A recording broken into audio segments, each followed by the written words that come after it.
മൂന്നാം ലോക മഹായുദ്ധത്തിന്റെ കൃത്യമായി പറഞ്ഞാൽ ന്യൂക്ലിയർ ആയുധങ്ങളുടെ ഭീഷണി എപ്പോഴും നമ്മുടെ തലയ്ക്ക് മുകളിൽ തന്നെ നിൽപ്പുണ്ട്.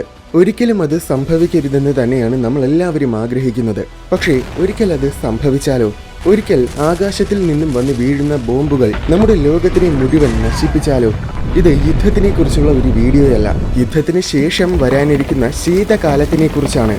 ഇരുട്ടിന്റെയും തണുപ്പിന്റെയും ദാരിദ്ര്യത്തിന്റെയും കാലം. A nuclear winter.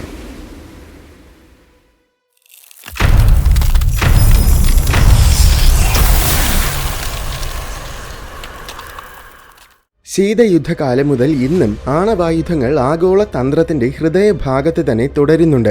1945 ട്രിനിറ്റി ടെസ്റ്റിന് ശേഷം 2100-ലേറെ ന്യൂക്ലിയർ ബോംബ് വിസ്ഫോടനങ്ങൾ സംഭവിച്ചിട്ടുണ്ട്. പക്ഷേ അതിൽ വെറും 2 മാത്രമായിരുന്നു ശരിക്കും യുദ്ധത്തിൽ ഉപയോഗിച്ചത്.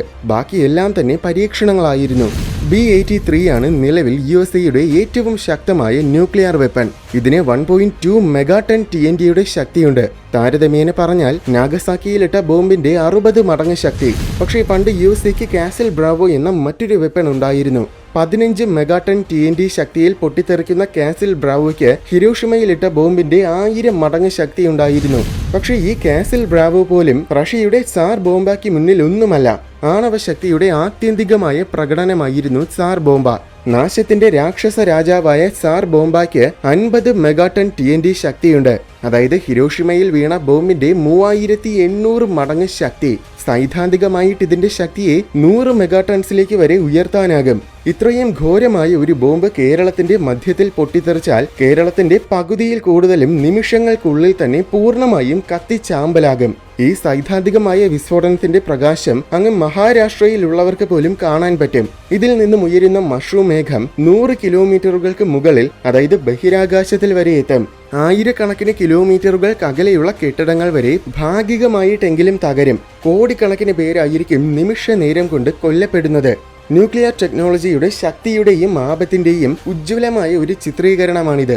എന്നിരുന്നാലും ഒരു ന്യൂക്ലിയർ യുദ്ധത്തിൽ നമ്മുടെ നിലനിൽപ്പിന് ഏറ്റവും വലിയ ഭീഷണി ഉയർത്തുന്നത് ഇത്തരം ഭീമാകാരമായ ബോംബുകളല്ല, മറിച്ച് ന്യൂക്ലിയർ ബോംബുകളുടെ എണ്ണമാണ്. 1986-ൽ, അതായത് കോൾഡ് വാർ നടക്കുന്ന സമയം, ലോകത്തിൽ 70,000-ലേറെ ന്യൂക്ലിയർ വെപ്പൺസ് ഉണ്ടായിരുന്നു. എന്നാൽ കോൾഡ് വാർ അവസാനിക്കുകയും അതിന് പിന്നാലെ ആണവായുധങ്ങൾ നിയന്ത്രിക്കാൻ വേണ്ടി നിരവധി ഉടമ്പടികളും കൂടെ വന്നപ്പോൾ ന്യൂക്ലിയർ വെപ്പൺസിന്റെ എണ്ണം കുറയാൻ തുടങ്ങി. എങ്കിലും ഇന്നും 12,000-ലേറെ ആണവായുധങ്ങൾ ഉണ്ടെന്നാണ് നിഗമനം. അതിൽ 10,000-ൽ കൂടുതലും റഷ്യയ്ക്കും US-നും മാത്രമുള്ളവയാണ്. 12,000 എന്നത് പുറത്ത് പറഞ്ഞിട്ടുള്ള കണക്കാണ്. ശരിക്കുമുള്ള ആണവായുധങ്ങളുടെ എണ്ണം ഇതിനേക്കാൾ ഒരുപാട് കൂടുതലായിരിക്കുമെന്നതിൽ സംശയമൊന്നും വേണ്ട. ഇത്രയേറെ ആയുധങ്ങൾ ഉള്ളതാണ് മനുഷ്യരാശിയുടെ നിലനിൽപ്പിന്റെ ഏറ്റവും വലിയ ഭീഷണി. കാരണം 1-2 ന്യൂക്ലിയർ ബോംബ് വിസ്ഫോടനങ്ങളുടെ അനന്തരഫലങ്ങൾ അതിന് സാർ ബോംബയായിരുന്നാലും ദീർഘകാലം നിലനിൽക്കുന്നവയായിരിക്കില്ല. എന്നാൽ ലോകത്തിലെ 10,000-കണക്കിനുള്ള സകല ന്യൂക്ലിയർ ആയുധങ്ങളും ഉപയോഗിച്ചാൽ അത് ആഗോള തലത്തിൽ സർവനാശം വിതയ്ക്കും. ആദ്യം വിസ്ഫോടനങ്ങളിൽ നിന്നും തന്നെ പല ദശകോടി പേരുടെ ജീവൻ നഷ്ടമാകും. ശേഷം വിസ്ഫോടനങ്ങളിൽ നിന്നും വരുന്ന ഷോക്ക് വേവ്സ് കാരണം ലോകത്തിലെ പകുതിയിൽ കൂടുതൽ കെട്ടിടങ്ങളും മറ്റ് നിർമ്മിതികളുമൊക്കെ തകരും. അനന്തരഫലമായിട്ട് വീണ്ടും കൂടുതൽ പേര് കൊല്ലപ്പെടും. അപ്പോഴേക്കും ലോക ജനസംഖ്യ ഒരുപക്ഷെ പകുതിയോളം ആയേക്കാം. ബോംബുകളെല്ലാം പ്രധാനമായും വലിയ സിറ്റികളെ ലക്ഷ്യമിട്ടായിരിക്കും അയക്കുന്നത്. അതുകൊണ്ട് തന്നെ ലോകത്തിലെ ഭൂരിപക്ഷം സിറ്റികളും പൂർണ്ണമായും നശിക്കും. എന്നാൽ യഥാർത്ഥ ദുരിതങ്ങൾ വിസ്ഫോടനങ്ങളെല്ലാം കഴിഞ്ഞതിനു ശേഷമായിരിക്കും വരുന്നത്. വിസ്ഫോടനത്തിന് തൊട്ടു പിന്നാലെ വൻതോതിൽ തീ പടർന്നു പിടിക്കാൻ തുടങ്ങും. ഓരോ ബോംബ് വീഴുന്നതിന് ചുറ്റും ആയിരക്കണക്കിന് സ്ക്വയർ കിലോമീറ്ററുകളോളം വിസ്തീർണതയിലുള്ള സകലവും തീപിടുത്തത്തിൽ കത്തിയമരും. അപ്പോൾ മരണനിരക്ക് വീണ്ടും ഉയരും. വിസ്ഫോടനങ്ങളിൽ നിന്നും അതിനുശേഷമുള്ള തീപിടുത്തങ്ങളിൽ നിന്നും വൻതോതിൽ കരിയും പുകയും പൊടിപടലങ്ങളുമൊക്കെ പുറത്തു വരും. അതിൽ ഭൂരിഭാഗവും അതിതീവ്രമായ ചൂട് കാരണം അന്തരീക്ഷത്തിന്റെ ഒരുപാട് ഉയരങ്ങളിലെത്തും. ഉയരത്തിലെന്ന് വെച്ചാൽ ഭൂരിഭാഗം കാലാവസ്ഥകളും സംഭവിക്കുന്ന അന്തരീക്ഷത്തിന്റെ പാളിയായ ട്രോപ്പോസ്ഫിയറും കഴിഞ്ഞ് അങ്ങ് സ്ട്രാറ്റോസ്ഫിയറിന്റെ ഏറ്റവും മുകളിലെത്തും. ആയിരക്കണക്കിന് കോടി ടൺ പദാർത്ഥങ്ങളായിരിക്കും ഇങ്ങനെ സ്ട്രാറ്റോസ്ഫിയറിന് മുകളിലെത്തുന്നത്. ഈ പുകമേഘങ്ങളെല്ലാം ചേർന്ന് ഭൂമിയെ പുതപ്പ് പോലെ പുതച്ചു വെക്കും. അത് കാരണം പിന്നെ ഉപരിതലത്തിൽ വളരെ ചെറിയ തോതിൽ മാത്രമേ സൂര്യപ്രകാശം ലഭിക്കുകയുള്ളൂ. അതുകൊണ്ട് പല വർഷങ്ങളോളം കാലം ഭൂമി മുഴുവൻ ഇരുട്ടിലായിരിക്കും. അപ്പോൾ പിന്നെ ആവശ്യത്തിന് സൗരോർജം കിട്ടാത്തതിനാൽ ഭൂമി തണുക്കാൻ തുടങ്ങും. അങ്ങനെ പതിയെ പതിയെ ഭൂമി പുതിയൊരു ഐസ് ഏജിലോട്ട് പ്രവേശിക്കും. അതാണ് ന്യൂക്ലിയർ വിന്റർ. ഈ ശീതകാലം പല പതിറ്റാണ്ടുകളോളം കാലം വരെ തുടരും. അതിനു പുറമെ ന്യൂക്ലിയർ ആയുധങ്ങളിൽ നിന്നും വരുന്ന ഊർജം അന്തരീക്ഷത്തിന്റെ ഓസോൺ പാളിയെ മുഴുവൻ തകർക്കും. പിന്നെ കൂടുതലായിട്ട് നമ്മുടെ ശരീരത്തിൽ സൂര്യപ്രകാശം വന്ന് പതിക്കുന്നത് അപകടമായിരിക്കും. സൂര്യനിൽ നിന്നും വരുന്ന ശക്തമായ UV റേഡിയേഷൻ സൺബേൺസും സ്കിൻ ക്യാൻസറും പോലെയുള്ള അസുഖങ്ങൾക്ക് കാരണമാകും. അത് മാത്രമല്ല, ശക്തമായ റേഡിയേഷൻ കാരണം നമ്മുടെ കാഴ്ചശക്തി നഷ്ടപ്പെടാനുള്ള സാധ്യതയുമുണ്ട്. അതുപോലെ അന്തരീക്ഷത്തിൽ വ്യാപിച്ച പൊടിപടലങ്ങൾ കാരണം ബ്രീത്തിങ് റിലേറ്റഡ് ആയിട്ടുള്ള അസുഖങ്ങളും ഉണ്ടാകും. അതുകൊണ്ട് കണ്ണും മുഖവും ഒക്കെ സംരക്ഷിക്കാൻ മാസ്കുകൾ ധരിക്കാതെ പിന്നെ നമുക്ക് പുറത്തിറങ്ങാനാകില്ല. പക്ഷെ ഇത് പ്രശ്നങ്ങളുടെയൊക്കെ ഒരു തുടക്കം മാത്രമാണ്. സമുദ്രത്തിലാണെങ്കിലും കരയിലാണെങ്കിലും ഹൈഡ്രോ തെർമൽ വെൻസ് പോലെയുള്ള അപൂർവം വ്യവസ്ഥിതികൾ ഒഴികെ ബാക്കി ഏതൊരു ആവാസ വ്യവസ്ഥയിലും ആഹാര ശൃംഖലയുടെ അടിസ്ഥാനം സൂര്യനാണ്. ഉദാഹരണത്തിന് പോളാർ ബിയർസ് കഴിക്കുന്ന സീൽസ് പോലെയുള്ള ജീവികൾ മീനുകളെയാണ് ആഹാരമാക്കുന്നത്. ഈ മീനുകൾ ഭക്ഷിക്കുന്നത് പ്ലാങ്ക്ടൺ പോലെയുള്ള ജീവികളെയാണ്. ഇതുപോലെ സമുദ്രത്തിലെ ഏകദേശം എല്ലാ ഫുഡ് ചെയിനും വന്ന് അവസാനിക്കുന്നത് പ്ലാങ്ക്ടൺ പോലത്തെ ജീവികളിലായിരിക്കും. സൂര്യപ്രകാശത്തിൽ നിന്നുമാണ് പ്ലാങ്ക്ടൺ ഊർജം കണ്ടെത്തുന്നത്. അതുകൊണ്ട് തന്നെ സൂര്യപ്രകാശം ലഭിക്കാതെയായാൽ സമുദ്രത്തിലെ ആഹാര ശൃംഖല മുഴുവൻ തകരും. ഒരുപാട് ജീവജാലങ്ങൾക്ക് പൂർണ്ണമായും വംശനാശം സംഭവിക്കും. സമുദ്രത്തിൽ മാത്രമല്ല, കരയിലെ ആവാസ വ്യവസ്ഥകളും ഇതിന് സമാനം തന്നെയായിരിക്കും. കാരണം ലോകത്തിലെ നല്ലൊരു ശതമാനം കരഭാഗങ്ങളും ഉത്തര ധ്രുവ മേഖലയിലെ മരവിച്ച വൃക്ഷശൂന്യമായ സമതല പ്രദേശങ്ങൾ പോലെയായി മാറും. അതായത് തണുത്ത മരുഭൂമികൾ. ഭൂരിപക്ഷം സസ്യജാലങ്ങളും വൃക്ഷലതാദികളും സൗരോർജമില്ലാതെ നശിച്ചു പോകും. വൃക്ഷങ്ങളും സസ്യങ്ങളും ഒക്കെ കരയിലെ ആഹാര ശൃംഖലയുടെ അടിസ്ഥാനമാണ്. ഈ അടിസ്ഥാനം തകർന്നാൽ അതിനെ ആശ്രയിച്ചു ജീവിക്കുന്ന സസ്യഭുക്കുകളായിട്ടുള്ള ജീവികളെല്ലാം വിശന്നു മരിക്കും.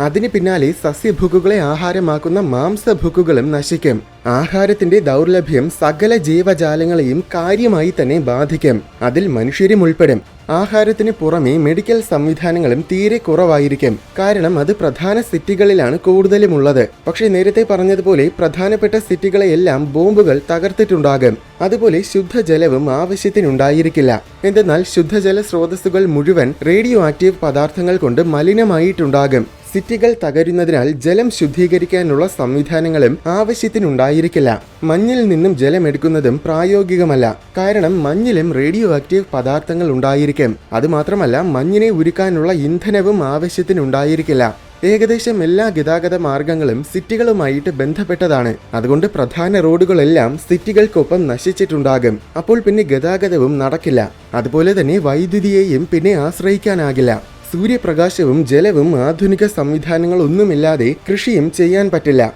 ചുരുക്കി പറഞ്ഞാൽ പണ്ട് ഗുഹാമനുഷ്യർ ചെയ്തിരുന്നത് പോലെ വേട്ടയാടി ആഹാരം കണ്ടെത്തുക എന്നത് മാത്രമായിരിക്കും പിന്നെ അവശേഷിക്കുന്ന ഭൂരിപക്ഷ മനുഷ്യരാശിയുടെയും അതിജീവിക്കാനുള്ള ഒരേ ഒരു മാർഗം. പക്ഷേ മൃഗങ്ങളുടെ എണ്ണം കുറവായതിനാൽ വേട്ടയാടി ആഹാരം കണ്ടെത്താനും വളരെയേറെ ബുദ്ധിമുട്ടായിരിക്കും. ആവശ്യത്തിനുള്ള ആഹാരവും ജലവും വൈറ്റമിൻസും പ്രോട്ടീൻസും ഒന്നും കിട്ടാത്തതിനാൽ അനന്തരഫലമായിട്ട് പ്രതിരോധ ശേഷി ദുർബലമാകും. അപ്പോൾ പലതരത്തിലുമുള്ള അസുഖങ്ങളും വ്യാപകമായി പടർന്നു പിടിക്കും. ലോകം മുഴുവൻ പട്ടിണിയും ദാരിദ്ര്യവും ഒക്കെ ആയിരിക്കും. അത്തരം സാഹചര്യത്തിൽ ഓരോ തുള്ളി ജലവും അമൂല്യമായിട്ട് തന്നെ നമ്മൾ കരുതും. ഒരു തരി ആഹാരം പോലും നമ്മൾ വേസ്റ്റ് ആക്കില്ല. പക്ഷെ ഇതൊക്കെ പറയുമ്പോഴും ഇതൊന്നും മനുഷ്യരാശിയുടെ അന്ത്യത്തിന് കാരണമാകില്ല. എന്തെന്നാൽ ഈ സർവനാശത്തിനപ്പുറവും തീർച്ചയായും അതിജീവനമുണ്ട്. മനുഷ്യരാശി അതിജീവിക്കുമെന്ന് പറയാനുള്ള ഒരു പ്രധാന കാരണം ന്യൂക്ലിയർ വിന്റർ എന്നത് ഒരു പെർമനന്റ് ആയ അവസ്ഥയല്ല. ഏതാനും ചില പതിറ്റാണ്ടുകൾക്കുള്ളിൽ തന്നെ വിന്റർ മാറുകയും താപനില പഴയതുപോലെയായി മാറുകയും ചെയ്യും. അപ്പോഴേക്കും കാലാവസ്ഥകളിൽ കാര്യമായ മാറ്റങ്ങൾ സംഭവിച്ചിട്ടുണ്ടായിരിക്കാം. ഈ കാലാവസ്ഥാ വ്യതിയാനങ്ങൾ കാരണം നിരവധി ജീവജാലങ്ങൾക്ക് വംശനാശവും സംഭവിച്ചിട്ടുണ്ടാകും. പക്ഷെ എന്ന് കരുതി എല്ലാ ജീവനും അവസാനിക്കില്ല. പ്രത്യേകിച്ച് മനുഷ്യരാശി എന്തായാലും പൂർണ്ണമായും നശിക്കില്ല. എന്തെന്നാൽ എല്ലാ ന്യൂക്ലിയർ വെപ്പൺസും ഉപയോഗിച്ചാലും ലോകത്തിലെ മുഴുവൻ സിറ്റികളും നാഗരികതകളും തകരില്ല. പല സിറ്റികളും വീണ്ടും അവശേഷിക്കും. ഇനി സിറ്റികളില്ലെങ്കിലും അതിജീവിക്കാൻ സാഹചര്യങ്ങളുള്ള സ്ഥലങ്ങൾ കുറച്ചെങ്കിലും ലോകത്തിൽ ബാക്കിയുണ്ടായിരിക്കും. അവിടെ മലിനമാകാത്ത ജലസ്രോതസ്സുകളും ഉണ്ടായിരിക്കും. അത്തരം സ്ഥലങ്ങളെ സ്വാഭാവികമായും അവശേഷിക്കുന്ന മനുഷ്യരാശി കണ്ടെത്തുകയും അവിടെ പുതിയ നഗരങ്ങൾ സ്ഥാപിക്കുകയും ചെയ്യും. മറ്റൊരു കാര്യം, ന്യൂക്ലിയർ വിന്റർ ഉണ്ടായാൽ അതിനെ അതിജീവിക്കാൻ ഇപ്പോൾ തന്നെ പല രാജ്യങ്ങളും ന്യൂക്ലിയർ ഷെൽട്ടറുകൾ സജ്ജമാക്കി വെച്ചിട്ടുണ്ട്. അതിലേറ്റവും പ്രധാനമായിട്ട് എടുത്തു പറയേണ്ട ഒരു രാജ്യമാണ് സ്വിറ്റ്സർലാൻഡ്. അവിടെ ഇപ്പോൾ തന്നെ 3 ലക്ഷത്തിലേറെ ന്യൂക്ലിയർ ഷെൽട്ടേഴ്സ് ഉണ്ട്. അതായത് അവിടെയുള്ള മുഴുവൻ ജനങ്ങൾക്ക് പുറമെ പുറത്തു നിന്നും കുറച്ച് പേരെ കൂടി സംരക്ഷിക്കാനുള്ള എത്ര ഷെൽട്ടേഴ്സ് ഉണ്ട്. സ്വിറ്റ്സർലൻഡിന്റെ അത്രത്തോളം വരില്ലെങ്കിലും UK, ബോസ്നിയ, USA അങ്ങനെ വേറെയും പല രാജ്യങ്ങളിലും ഇതുപോലെ ന്യൂക്ലിയർ ഷെൽട്ടേഴ്സ് സ്ഥാപിച്ചിട്ടുണ്ട്. അതുകൊണ്ട് എന്തായാലും ചെറിയൊരു ശതമാനം മനുഷ്യരെങ്കിലും തീർച്ചയായും ന്യൂക്ലിയർ വിന്ററിനെ അതിജീവിക്കുക തന്നെ ചെയ്യും. ഷെൽട്ടേഴ്സ് ഉണ്ടെന്ന് കരുതി അതിജീവനം ഒട്ടും തന്നെ എളുപ്പമായിരിക്കില്ല. തീർച്ചയായും ഒരുപാട് കഷ്ടപ്പാടുകൾ ഉണ്ടായിരിക്കും. എന്നാൽ എത്ര പ്രയാസമാണെങ്കിലും നമുക്കതൊക്കെ തരണം ചെയ്യാനാകുമെന്നതിൽ യാതൊരു സംശയവുമില്ല. എന്തെന്നാൽ ഇതുപോലൊരു സർവനാശത്തിനെ പണ്ടൊരിക്കൽ മനുഷ്യരാശി അതിജീവിച്ചിട്ടുണ്ട്. ഏകദേശം 74,000 വർഷങ്ങൾക്ക് മുന്നേ ഒരു മഹാ അഗ്നിപർവ്വത വിസ്ഫോടനമുണ്ടായി. ഇന്തോനേഷ്യൻ ദ്വീപായ സുമാത്രയിലായിരുന്നു അത് സംഭവിച്ചത്. ആ സംഭവത്തെ ഇന്ന് നമ്മൾ ടോബ കാറ്റസ്ട്രോഫി എന്നാണ് പറയുന്നത്. കഴിഞ്ഞ 25 ലക്ഷം വർഷങ്ങൾക്കിടയിൽ ഭൂമി കണ്ടിട്ടുള്ള ഏറ്റവും വലിയ മഹാവിപത്തായിരുന്നു ഇത്. ആയിരക്കണക്കിന് ന്യൂക്ലിയർ ബോംബുകളുടെ ശക്തിയോടെയാണിത് പൊട്ടിത്തെറിച്ചത്. 200 കോടി ടൺസിലേറെ സൾഫർ ഡയോക്സൈഡ് അന്ന് ഇതിൽ നിന്നും പുറത്തു വന്നു. അത് കാരണം ഒരു തീവ്രമായ ശീതകാലം തന്നെ ഭൂമിയിലുണ്ടായി. അതായത് പ്രകൃതി നിർമ്മിതമായ ന്യൂക്ലിയർ വിന്റർ പോലെ. ഈ മഹാവിസ്ഫോടനത്തിന് ശേഷം ഭൂമിയിലാകെ 10,000 മുതൽ 3,000-ഓളം മനുഷ്യർ മാത്രമേ ബാക്കിയുണ്ടായിരുന്നുള്ളൂ. അതായത് നമ്മുടെ പൂർവികർ അന്ന് വംശനാശത്തിന്റെ വക്കിലെത്തിയിരുന്നു. എന്നാൽ വംശനാശത്തിന്റെ വക്കിൽ നിന്നും മനുഷ്യർ അതിജീവിക്കുക മാത്രമല്ല, ഇപ്പോഴിതാ ഭൂമിയിൽ മുഴുവൻ വ്യാപിക്കുകയും ചെയ്തു. സങ്കീർണമായ യാതൊരു തരത്തിലുമുള്ള ആയുധങ്ങളും സംവിധാനങ്ങളും സുരക്ഷാ താവളങ്ങളും ഒന്നുമില്ലാതെ വെറും 10,000 പേര് മാത്രം അവശേഷിക്കെ മനുഷ്യരാശി അതിജീവിച്ച് ഇത്രയേറെ പുരോഗമിച്ചെങ്കിൽ തീർച്ചയായും മനുഷ്യരാശിക്ക് ന്യൂക്ലിയർ വിന്ററിനെയും അതിജീവിക്കാനാകും.